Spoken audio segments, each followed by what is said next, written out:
So in the second little module, I'll talk about specific regression models. And these are the ones that we will be using in our different, in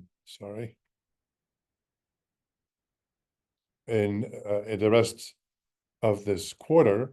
They're linear. In this quarter, I don't deal with nonlinear models. And there's 5 of them. 4 of them are the main workhorses of empirical work. The last one is the most general one, but for a number of reasons that I may not have full time to dwell on today, but I will definitely come back to it, is not really an operational model. So first one is spatial lag, or mixed regressive spatial autoregressive model. Second one is spatial error. SLX is spatially lagged X variables. So the first one is spatially lagged Y variables, spatially lagged dependent variables. SLX is spatially lagged exogenous variables, spatially lagged X variables. The fourth one is a combination of the spatial lag and the SLX, called spatial Durbin, but it's actually a little bit more complicated than that. And then the general nesting model is kind of a conceptual framework that shows how they're all interconnected. So we'll start with the first one, spatial lag model. This is a model for what I call substantive spatial dependence. It's an explicit model of spatial interaction. So the motivation for this would be peer effects or an equilibrium outcome of some process. In urban economics, this was shown as a spatial reaction function. These are all ways to theoretically motivate the use of this specification. Now, it's very important to keep in mind that this is a cross-sectional specification. And some of the motivation is based on a space-time setup where you have a reaction and over time you reach an equilibrium that has a certain shape. Okay. We don't have the time. We only have space. We only have a single cross-section. So what we have is a spatial layout of the dependent variable, right? Think about house prices. So we have a sample of house prices.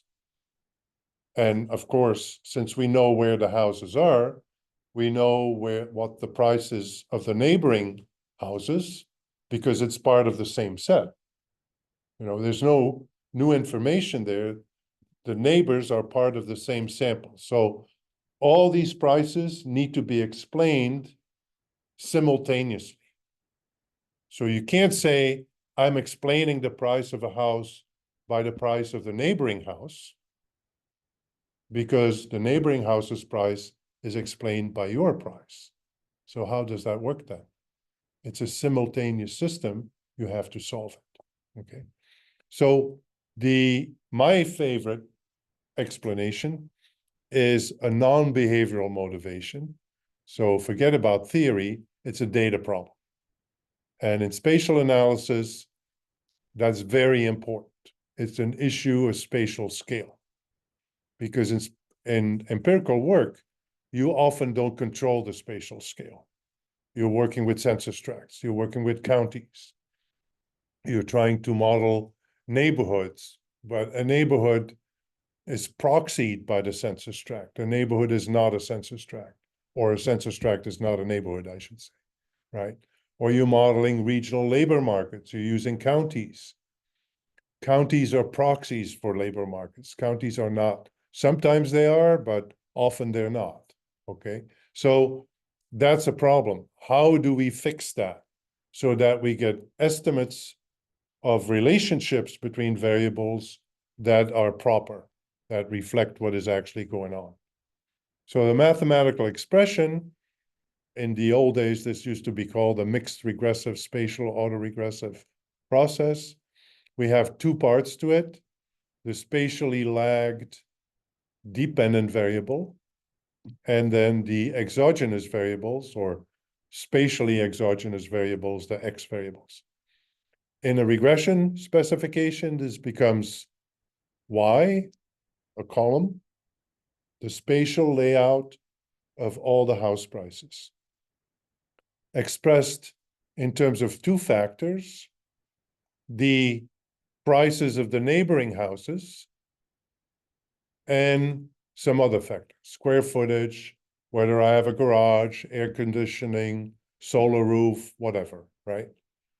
Now, it's very important, and I see this misinterpreted way too often. The prices are not explained by the prices of the neighbors. They're expressed as a function of the prices of the neighbors. But this is what we call a structural form. The prices of the neighbors are explained by your price. So you can't explain your price by your price. That doesn't work. Okay. You need what is called a reduced form, where you get rid of the price of the neighbors' houses on the right-hand side. On the right-hand side, all you have is X, and all the Y's are on the left-hand side. And then you can say, the price of my house is explained by whatever is on the right-hand side. That's called the reduced form. So this is what we call a structural form. It gives you the hypothetical relationships between all these variables, but it doesn't solve them, and it doesn't really explain them either. I mean, some people think of it as explaining, but it doesn't really explain, because it's a circular reasoning. You know, if my neighbor's price explains my price, then my price explains my neighbor's price, and so who explains who in the end of the day, right? That's not a solution. So it's very important to keep that in mind, that the only way this works is through solving and obtaining the reduced form. In other words, Wy, the spatially lag-dependent variable, is endogenous. And the other day, we saw what we have to do with endogenous variables. We have to find instruments. So one of the ways in which we're going to estimate the parameters of this model is by means of instrumental variables. And we'll figure out which instruments should we use for the spatially lag-dependent variable. And if you work out the reduced form, so what we do is, just like before, we move this over to the left-hand side. We get I minus rho W, then we multiply that by the inverse to get rid of it, and we get this monster. So this is a n by n inverse matrix multiplied by x and beta, and rho is in here. So this is a nonlinear function of beta and rho, and the same here in the error term. Remember a couple lectures back, we were talking about a linear regression as modeling the conditional expectation of the dependent variable. So the dependent variable conditional on the x variables, let's say the house price conditional on square footage, air conditioning, garage, etc., not other house prices, only x's. That becomes this nonlinear function of rho and beta.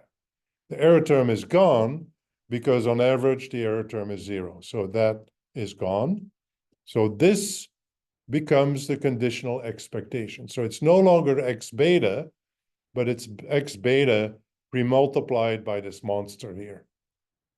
And with a little of matrix algebra, as long as rho is less than 1, and as long as W is rho standardized, this inverse can be approximated by this power expansion. So the full inverse is approximated by one identity matrix, rho W, rho squared, W squared, and so on. And these powers of the weights matrix are higher order of contiguity, higher order of neighbors. In other words, W catches the first order neighbors, the immediate neighbors. W to the power 2 captures the neighbors of the neighbors, second order neighbors. Second order neighbors get discounted by rho square. So they don't count as much as the first order neighbors. That is distance decay. Distance in the sense of higher order neighbors. As you move further and further away, this rho gets powered more and more and more. So the effect of these further neighbors becomes smaller and smaller and smaller. And now what effect is this really? These are the x's at the neighbors.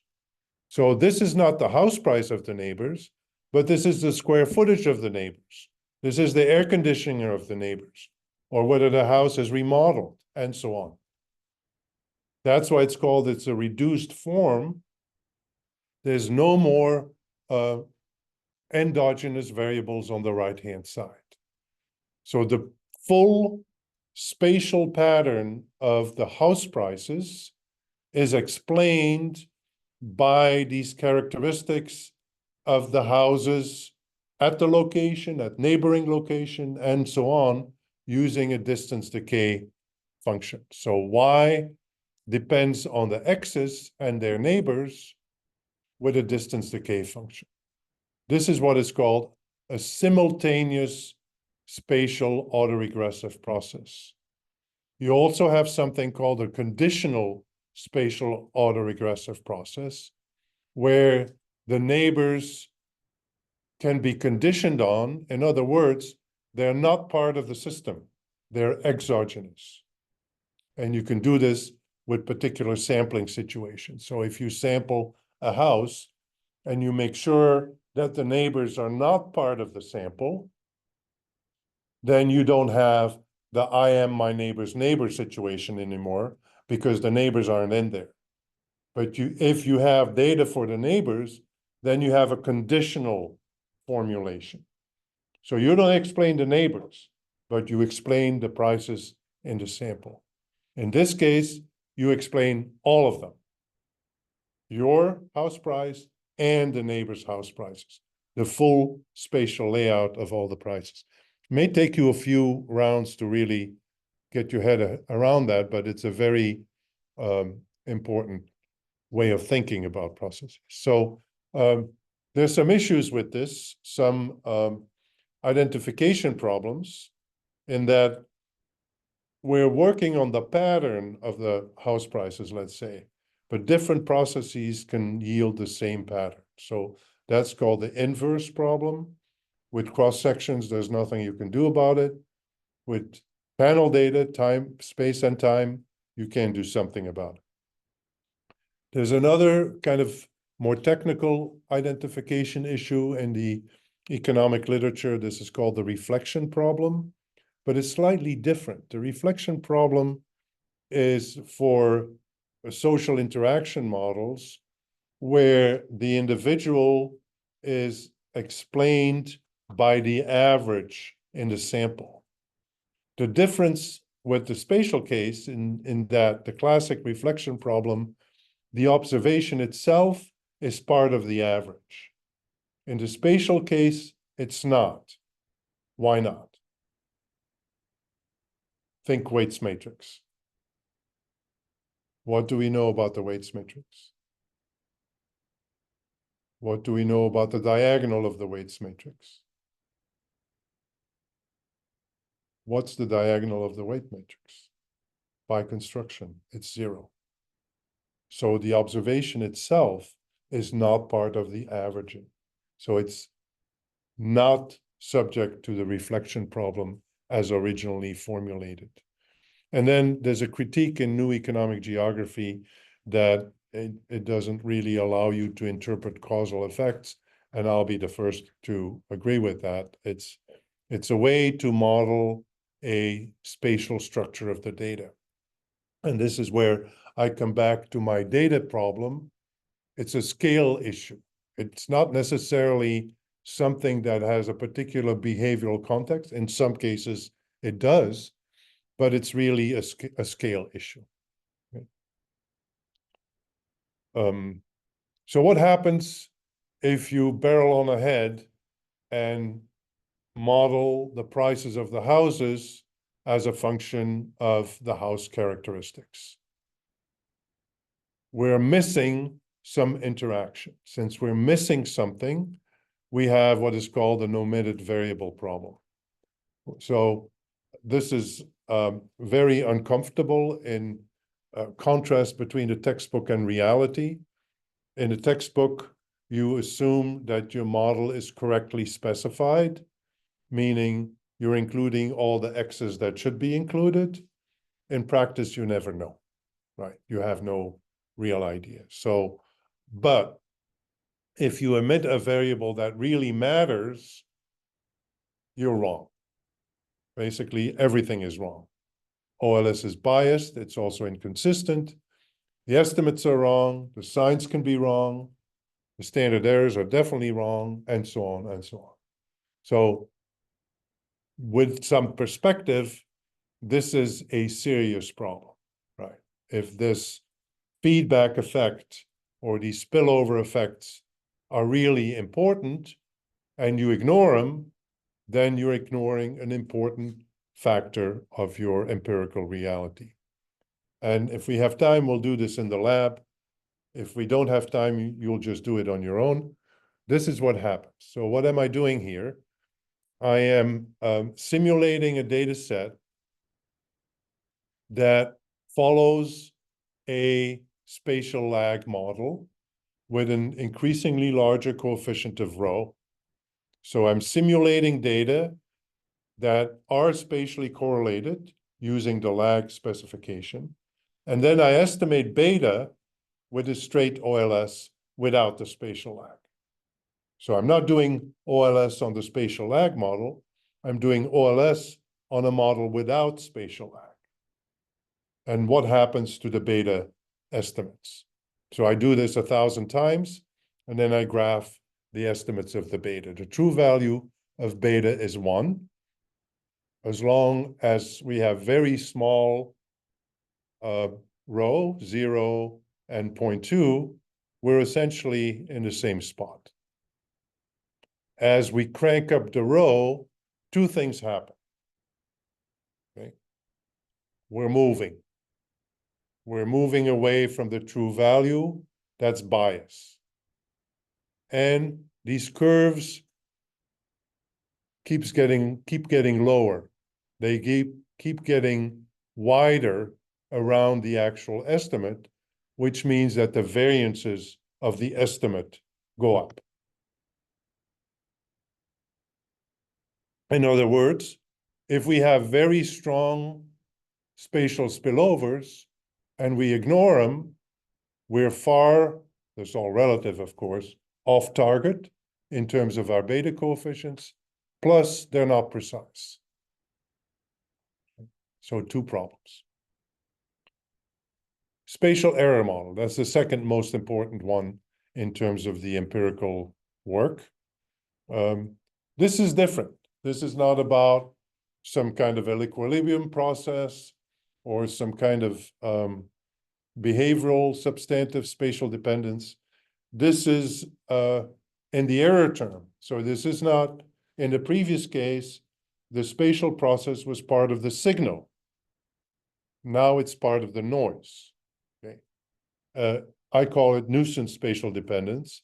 And often it's because of measurement issues, delineation issues, though there's no real substantive interpretation for it. It deals with the error terms. Just like in time series, you say, well, the errors are somehow related to the errors in the previous period. There's some kind of inertia. Over time, you can think of this as some kind of inertia across space. If you overpredict in one location, you're more likely to also overpredict in the neighboring location. Those kind of things occur in patterns, and that's due to the spatial correlation in the error term. It's only a problem of efficiency. It's not a problem of bias, as we'll see in a few minutes. This is called in general a problem of non-spherical error variance, non-spherical because you don't have a constant diagonal and you have non-zero off-diagonal elements. That's called non-spherical. In general, we have a variance-covariance matrix that is sigma. We've already seen this when we talked about robust standard errors in OLS and in two-stage least squares. What makes this spatial is the spatial structure of the covariance. How do we get the spatial structure? In a couple of different ways. We've already seen two of them by assuming a spatial process for the error terms. Which spatial process? A spatial autoregressive process or a spatial moving average process. So those are the two main spatial models. Spatial autoregressive error term. We have our standard regression with an autoregressive process for the error. As we just saw when we looked at the processes, the variance-covariance matrix has this inverse in it. As we'll see later in what is called spatially weighted least squares, where we need the inverse of this matrix, that doesn't have any inverses. So this will be an easy way to implement, but the variance-covariance matrix, just as in the little numerical examples I showed you, is quite complex. There's this inverse in the error term. There's no multiplier effects, as we saw in the spatial lag. It's only the variance of the estimates that is affected. One issue is as soon as we have a weights matrix that doesn't have the same number of neighbors everywhere, we get in trouble and we get heteroscedasticity. And that will complicate our specification search because it will be very difficult, in some cases near impossible, to tell heteroscedasticity as a true phenomenon from heteroscedasticity as a byproduct of a spatial autoregressive error term. So that will be complicating our specification searches. Moving average, same as what we just saw. We have a moving average process in the error term. The variance-covariance matrix is simpler. It's a local process. So whereas with the autoregressive error, everything depends on everything else, in a moving average process, it stops after the second neighbor. So it's a local form of covariance. Same process, we also have heteroscedasticity. We have zero covariance beyond the second order neighbors.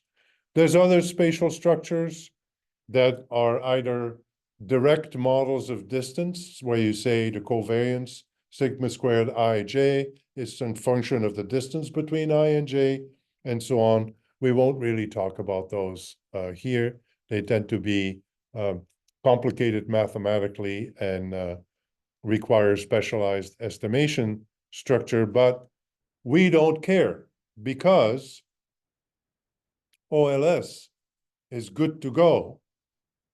It's unbiased and consistent, but it's inefficient in the following sense, that if you put your blinders on and you take the standard errors that OLS gives you, they're wrong. They're too optimistic. They ignore the complexity of the heteroscedasticity and the covariances among the error terms. So you can fix that, and we've already sort of seen this. If you, instead of using the classical standard errors, you use the hack standard errors. So the hack standard errors are robust to spatial autocorrelation of an unknown form. So we don't need to process. We just say, wash our hands, go hack, OLS, we're done. Okay. In the old days, there was a lot of attention to the spatial error processes because we didn't have large data sets. As I've now mentioned already a couple of times, this is a real issue if you work with 30 observations. If you work with 300,000 observations, forget it. It doesn't really matter. I mean, it matters, of course, in a strict and in a mathematical sense, but for all practical purposes, it doesn't matter. It affects the significance at such a, so many digits away that there's no difference, okay? In small sets, it does matter. What's the effect? So same trick. I simulate data that have a spatial autoregressive process in the error term. What happens as I crank up the autoregressive coefficient? The distribution stays nicely centered on 1, so it remains unbiased, but the distribution keeps dropping and dropping and dropping, meaning the variance becomes larger and larger. So if we use the variance from the original OLS, it's underestimating the true variance of the estimate. That's the main problem.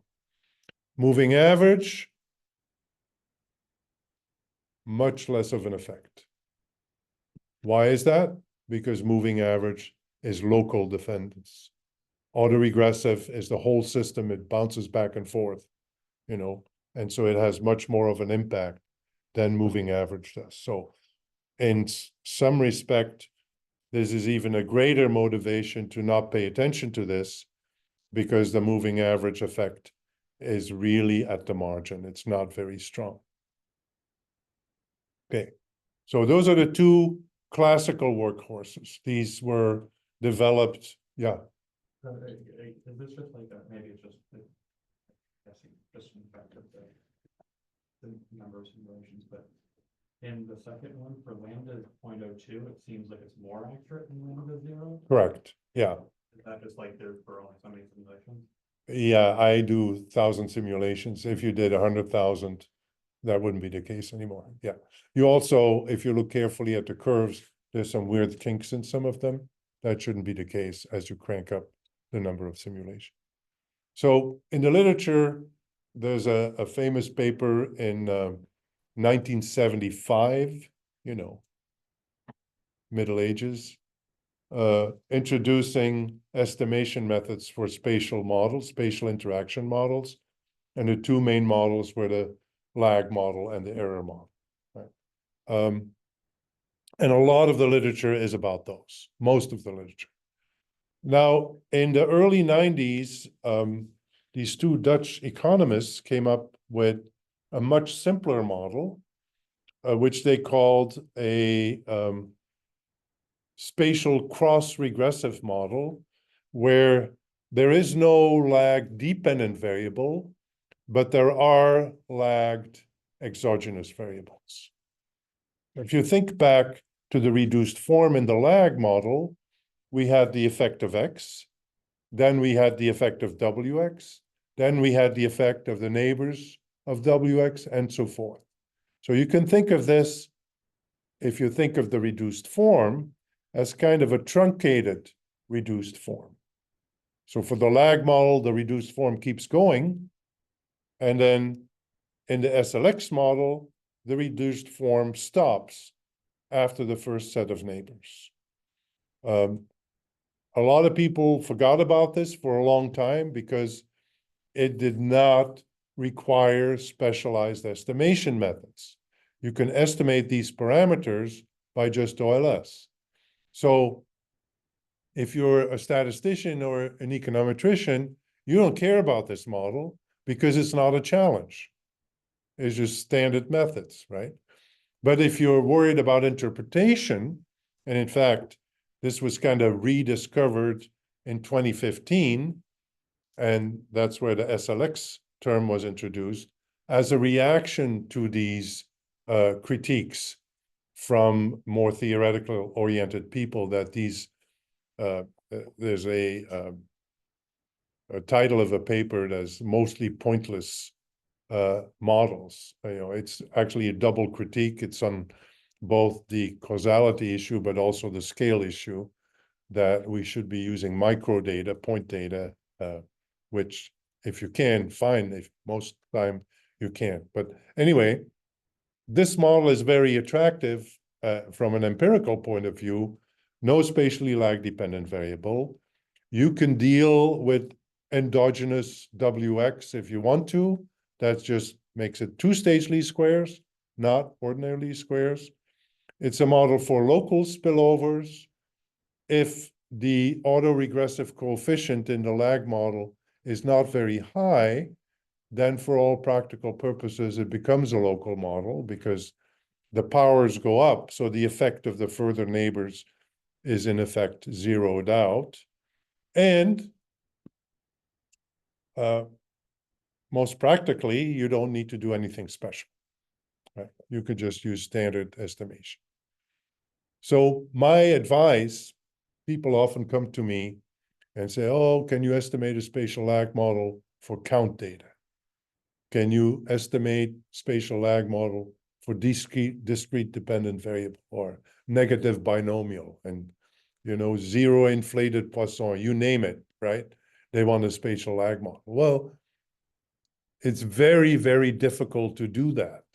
In fact, in many cases, the only satisfactory solution is kind of a Bayesian approach, and some people don't want to go there. I mean, it's very interesting and very powerful, but some people just don't want to go there. So what I say is think of an SLX specification and think carefully about the specification of WX. Stick that in there and you're good to go with your standard methods. It doesn't change anything. It's just like any other explanatory variable, but it has a spatial content in it. So that's very useful, I think. If you ignore the SLX model, the WX term is just the same as any other omitted variable. So you see this moving around, but the variances stay the same. So you get some bias in the betas because you're, in a sense, one way to think about this, it's not totally correct, but one way to think about this is this if this is your correct relationship, right? This is a true relationship, and you're ignoring this factor, then part of this effect will be attributed to beta. So beta will change. In fact, there's some theoretical papers that show that if you're really interested in the total effects, the direct and the indirect, the spillover effects, these would be the spillover effects, then it doesn't really matter because beta will capture them all. What beta can't do, of course, is differentiate between what is direct and what is indirect. It puts them all together. I'm not recommending that. I think if you have a good specification for WX, by all means, put it in there. Okay, there's some extensions. You can easily include higher order terms. Again, they're just like an additional X variable. You stick with your standard estimation methods. You can make the weights nonlinear. In fact, we'll see this in a spreg. You can use kernel weights, which put nonlinearity in the weighting of the neighbors in the weights matrix, not in the X's, right? And you can put parameters in the W matrix. That's a nonlinear SLX model. It's kind of cool. You put an inverse distance function in there and you estimate this parameter, or a negative exponential and you estimate this alpha parameter. There's a major problem here, and that is that the parameters depend on your distance metric.